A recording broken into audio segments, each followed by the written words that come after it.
एक तरफ सैन्य एक्शन चल रहा है, दूसरी तरफ जम्मू कश्मीर के सियासी गलियारों में भी हलचल बढ़ी हुई है। सोमवार को जम्मू कश्मीर विधानसभा का विशेष सत्र बुलाया गया। इस सत्र में पहलगाम में हुए आतंकी हमले की कड़े शब्दों में निंदा की गई और हमले के खिलाफ निंदा प्रस्ताव भी लाया गया।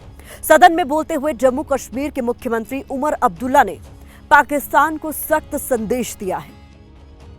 मेरे पास अल्फाज नहीं थे कि मैं क्या कह के उनके घर वालों से माफी मांगूं। यहाँ के वजीर आला की हैसियत से, यहाँ की टूरिज्म के मिनिस्टर की हैसियत से मैंने इन लोगों को दावत दी थी यहाँ आने की। मेजबान होते हुए मेरी जिम्मेदारी थी कि सही सलामत मैं इन्हें यहाँ से वापस भेजूं, नहीं भेज पाया और माफी मांगने के अल्फाज नहीं थे। क्या कहता उनको, उन छोटे बच्चों को जिन्होंने अपने वालिद को खून में लपेटा हुआ देखा, उस नेवी अफसर की विधवा को जिनको शादी हुए ही चंद दिन हुए थे। ये कहा हमारा कसूर क्या था, हम पहली मर्तबा कश्मीर आए थे और इस छुट्टी का जिंदगी भर अब हमें खमियाजा भुगतना पड़ेगा। हम में से कोई इस हमले के साथ नहीं है। इस हमले ने हमें अंदर से खोखला किया। जिन लोगों ने ये किया, कहने के लिए तो वो कहते हैं कि हमारी भलाई के लिए किया, लेकिन क्या हमने उनसे कहा था कि हम ये चाहते हैं? और अब भारत की बात की दूसरी कवर स्टोरी की हम करने जा रहे हैं। पहलगाम हमले पर भारत ने दो टूक कहा है कि दुश्मन को कल्पना से परे की सजा मिलेगी।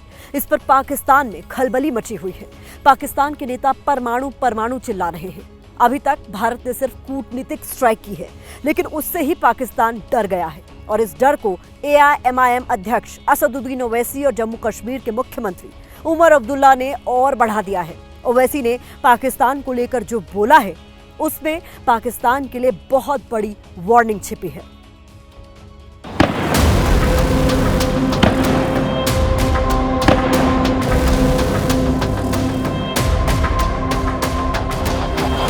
शहबाज शरीफ और उनके पाकिस्तान के लिए ओवैसी ही काफी। कश्मीर हमारा अटूट हिस्सा है और रहेगा इंशाअल्लाह, तो कश्मीरी भी हमारा अटूट हिस्सा है।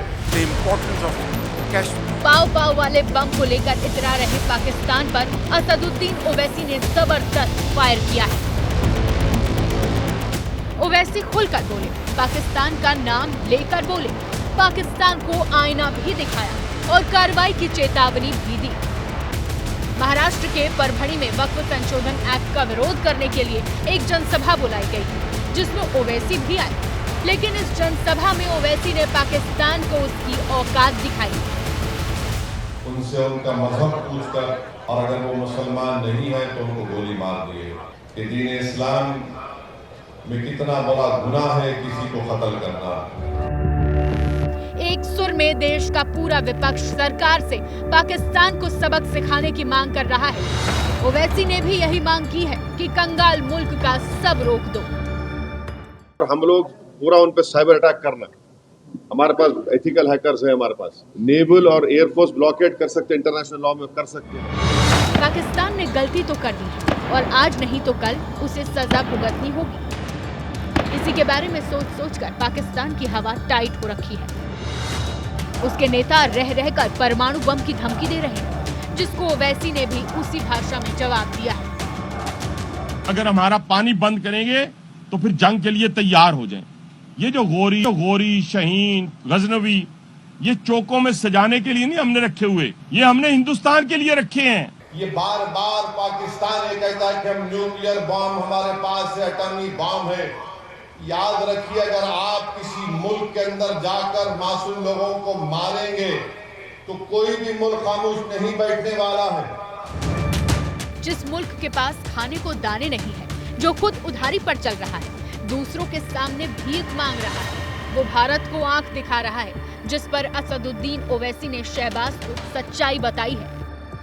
भारत से आपका वक्त आधा घंटे पीछे है, आधा घंटा पीछे नहीं है, वो आधी सदी भारत से पीछे है। और ये बार बार ये गलत बात वहाँ के लोग करते हैं। अरे हमारे मुल्क का बजट जो है, तुम्हारे मुल्क का बजट हमारे मिलिट्री के बजट के बराबर नहीं है। ओवैसी की बात एकदम सही है। भारतीय सेना का साल 2025-26 का बजट 6,81,000 करोड़ रुपए है, जबकि पूरे पाकिस्तान का कुल बजट 5,47,000 करोड़ रुपए है। इसी से साफ है कि पाकिस्तान भारत के सामने कहीं नहीं ठहरता। पहलगाम आतंकी हमले में 26 पर्यटकों की जान गई है। इस दर्द को हर भारतीय महसूस कर रहा है, लेकिन ये हिंदुस्तान है और इस समय देश का हर नागरिक जाति, धर्म, मजहब को भूलकर एक है।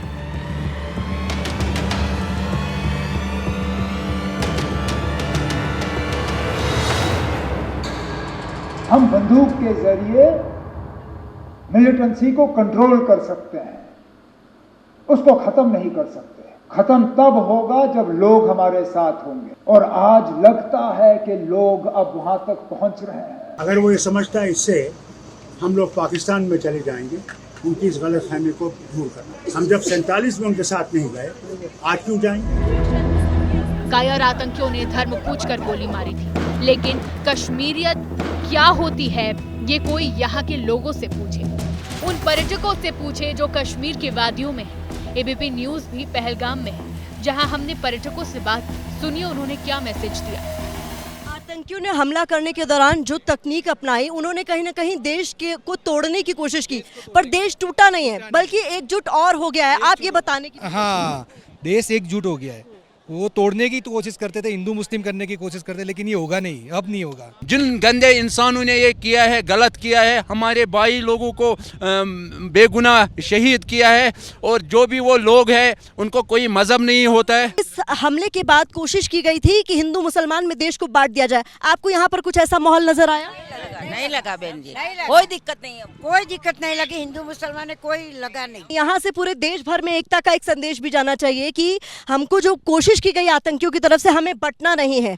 हम सब एकजुट रहेंगे तभी दुश्मनों से मुकाबला। हम सभी साथ में रहकर रहेंगे तो हमारा देश भी सुरक्षित रहेंगे। कायर और बुज़दिल पाकिस्तान ये भूल गया कि वो 140 करोड़ हिंदुस्तानियों से पंगा ले रहा है, जिसका खामियाजा अब वहाँ बिल में बैठे हर आतंकी और पूरे पाकिस्तान को भुगतना पड़ेगा। एक तरफ हमारे देश में पाकिस्तान को सबक सिखाने की मांग हो रही है, दूसरी तरफ एक ऐसी घटना हुई है जिससे कुछ लोगों ने समाज को बांटने की कोशिश की है।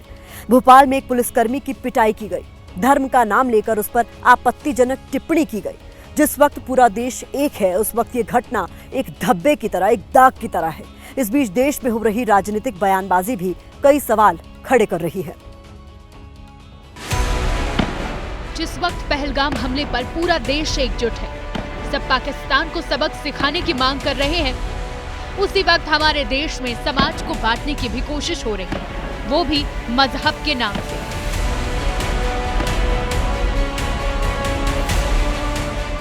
भोपाल के रानी कमलापति रेलवे स्टेशन पर शराब के नशे में धुत युवकों ने जीआरपी जवान की पिटाई कर दी। जिस जवान की पिटाई की गई उसका नाम दौलत खान है। क्यों मार रहे हैं? शराब के नशे में धुत लोगों ने दौलत खान की वर्दी फाड़ दी और धर्म के आधार पर आपत्तिजनक बातें कही गई।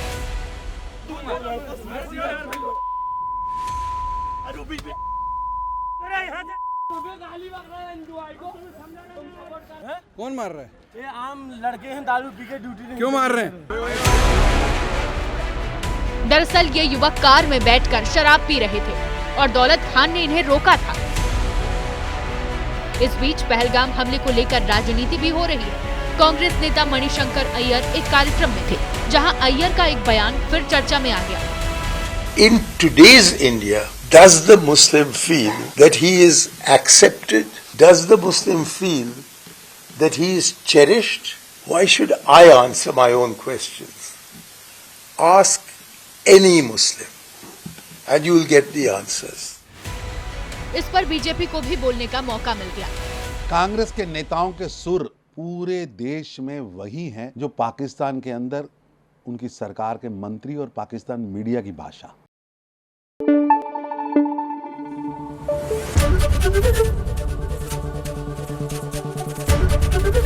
एबीपी न्यूज आपको रखे आगे।